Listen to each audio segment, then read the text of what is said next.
अस्सलाम वालेकुम स्टूडेंट्स, आपका टीचर सर शाहिद मुनव्वर एक नई वीडियो के साथ दोबारा से हाजिर है। आज की इस वीडियो में भी बच्चों हम ग्राहम्स लॉ के ही न्यूमेरिकल को डिस्कस करेंगे, मगर ये पार्ट 2 है इसमें। और पार्ट 1 में फ़र्क ये था बच्चों, पार्ट 1 में हमने ये सीखा था कि किस तरह मॉलिक्यूलर मास या मोलर मास कैलकुलेट करते हैं अननोन गैस के। आज हम ये सीखेंगे कि किस तरह टाइम ऑफ इफ्यूजन मालूम करते हैं किसी भी गैस की। ठीक है बच्चों, तो देखते हैं फिर आज के इस न्यूमेरिकल में। Helium takes 5 seconds to effuse from 10 dm³ container, how would it take for oxygen gas to effuse from the same container. ये न्यूमेरिकल पुरानी बुक में मौजूद था बच्चों और 2009 के पास पेपर में मौजूद है। फर्स्ट ईयर का टॉपिक है, बहुत ही इंपॉर्टेंट। तो हम जानते हैं कि न्यूमेरिकल में जो बातें हमें बता दी जाती हैं उसे हम दिखाते हैं गिवन में।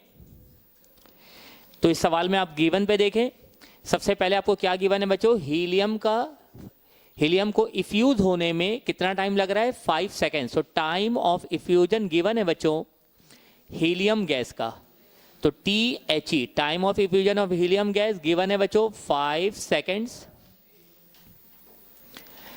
और कहता है कितने कंटेनर से, 10 dm³ कंटेनर से। यानी बच्चों वॉल्यूम गिवन है कि हीलियम गैस को 10 dm³ के कंटेनर में रखा गया, उससे उसे इफ्यूज होने में कितना टाइम लगा, 5 सेकेंड्स।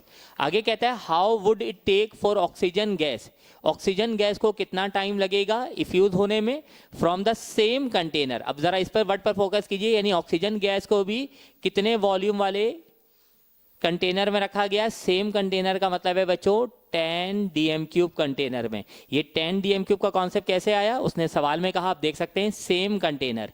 तो चूंकि दोनों का कंटेनर सेम था, वॉल्यूम सेम था, तो अब वो हमसे कहता है कि उसमें कितना टाइम लगेगा। तो बच्चों अब हमें थोड़ा सा स्पेस रखकर जो चीज हमें मालूम करनी है उसे हम बनाएंगे रिक्वायर्ड की हेडिंग में।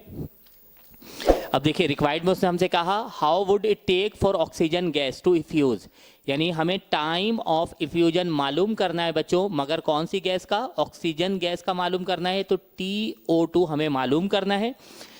जो चीज़ें फिर इस सवाल में जो फॉर्मूला लगेगा बच्चों वो हम दिखाएंगे फॉर्मूला की हेडिंग में। जो फॉर्मूला लगेगा वो ये वाला है, V1/T1 डिवाइडेड बाय V2/T2 बराबर होता है स्क्वायर रूट M2/M1। फिर सॉल्यूशन की तरफ आएंगे बच्चों, लेकिन अगर आप इस फॉर्मूले को देखें तो आपको ये समझ में आएगा बच्चों कि कई चीज़ें ऐसी हैं जो हमें अभी गिवन में मालूम नहीं है। अब 1 और 2 का पता कैसे चलेगा, उसके लिए बच्चों मैं आपको पहले ही बता चुका हूँ पार्ट 1 के न्यूमेरिकल में, अगर आपको याद होगा। दोबारा रिपीट करता हूँ कि वो गैसेज जिनका मॉलिक्यूलर मास कम हो उसे 1 लेते हैं, और जो गैस जिसका मॉलिक्यूलर मास ज़्यादा हो उसे हम 2 लेते हैं। तो बच्चों हमारे पास 2 गैसेज का जिक्र है, हीलियम और ऑक्सीजन। तो हम सब जानते हैं ऑक्सीजन का मॉलिक्यूलर मास ज़्यादा होगा, हीलियम का कम होगा। तो जहाँ जहाँ 1 है वहाँ पर हमें हीलियम का जिक्र करना है, और जहां पर 2 है बच्चों वहां पर हमें ऑक्सीजन गैस का जिक्र करना है। तो आप देखिए जहां जहां फॉर्मूले में 1 का जिक्र है वहां पर हीलियम, और जहां जहां 2 है वहां पर ऑक्सीजन गैस का जिक्र हमने कर लिया। ठीक है बच्चों, अब आप देख सकते हैं कि हमारे पास क्या है और क्या नहीं। VHE हमारे पास मौजूद है, THE हमारे पास मौजूद है, VO2 मौजूद है, TO2 मालूम करना है, मगर मॉलिक्यूलर मास से दोनों गैसेस के नहीं मालूम। तो बच्चों निकाल लेते हैं molecular mass of helium. Helium एक एटम है, उसका एटॉमिक वेट 4 होता है, और ऑक्सीजन गैस जिसका फॉर्मूला O2 है 16 × 2 इज इक्वल टू 32 AMU। चूंकि मैं मॉलिक्यूलर मास कंसिडर कर रहा हूं इसलिए AMU। इस तरह आप देखिए हमारे पास सारी चीज़ें आ गई हैं बच्चों। वैल्यूज़ को फॉर्मूले में पुट करना है तो हम लिखते हैं substituting the values, substituting the values को फॉर्मूले में पुट करने जा रहे हैं बच्चों। तो देखिए VHE आपके पास गिवन है 10 डिवाइडेड बाय THE आपके पास गिवन है 5 मेन अपॉन VO2 आपके पास गिवन है 10 अपॉन TO2 मालूम करना है is equal to square root MO2 आपके पास है 32 डिवाइडेड बाय MHE है 4। तो बच्चों हम सब जानते हैं ऊपर वाले से ऊपर वाली चीज़ कैंसिल हो सकती है, कैंसिल कर दिया तो आपके पास बच जाएगा 1/5 divided by 1 TO2 is equal to, ये भी कैंसिल हो रहा है, 4 1 ज़ा 4, 4 8 ज़ा 32, तो स्क्वायर रूट के अंदर आपके पास सिर्फ क्या बच गया बच्चों 8। फिर हम जानते हैं कि सबसे नीचे वाली चीज़ सबसे ऊपर वाले से और दरमियान वाले आपस में मल्टीप्लाई हो सकते हैं, तो TO2 1 ज़ा TO2 और 5 1 ज़ा 5, तो डिवाइड के बाद 5 बचा आपके पास।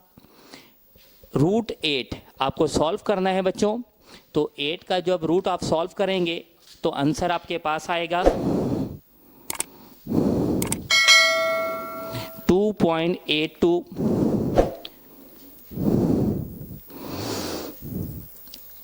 2.82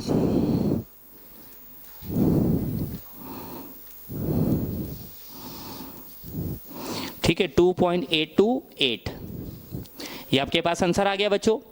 हमने रूट 8 सॉल्व किया।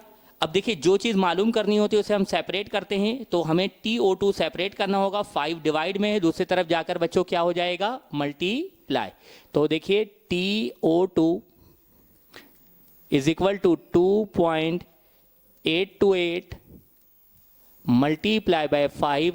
जब आप इसे 2.828 मल्टीप्लाई करवा देंगे 5 से तो आपके पास आंसर आ गया बच्चों TO2 इज इक्वल टू 14.14। चूंकि टाइम आया है बच्चों तो टाइम की SI यूनिट क्या होती है सेकेंड्स होती है, ठीक है।